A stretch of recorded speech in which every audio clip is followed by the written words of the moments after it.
If you've never had kabocha squash before, you should definitely give it a try. It's usually available around fall, winter. It's a Japanese pumpkin. It tastes very similar to butternut squash. Some might say it tastes even sweeter than butternut squash. Start off with marinating your pork spare ribs with part of the green onions, fish sauce, mushroom powder, sugar, kosher salt, and a pinch of black pepper. Set that aside and prepare the rest of your ingredients. Now prepare your aromatics, which is 2 tablespoons of chopped shallots, 2 cloves of chopped garlic, and then a medium-sized kabocha squash, which is equivalent to 12 cups. The peel is super hard and tough, so you might want to use a really sharp knife, and so hard that it's really difficult to cut through. So you're gonna need a little bit of strength, but remove the seeds. You can use the seeds similar to pumpkin seeds and roast them if you like.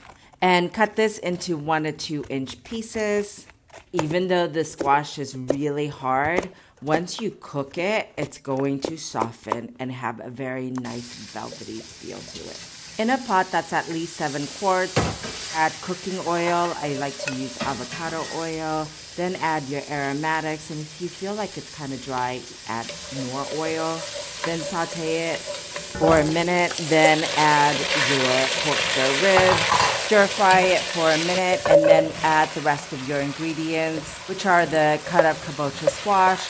Then 8 cups of water, and then season your broth with fish sauce, kosher salt, mushroom powder, and black pepper. Bring this to a boil, and then once it starts boiling, reduce the heat to medium low and let it simmer with soft rolling bubbles for 20 minutes. Move the scum on top as needed.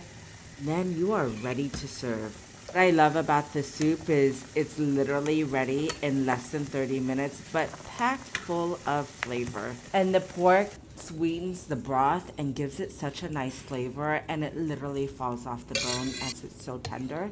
Garnish with chopped cilantro and green onions. You can either eat the soup by itself. I personally love to eat it with steamed rice. Regardless, you have yourself a hearty soup, and it's so delicious.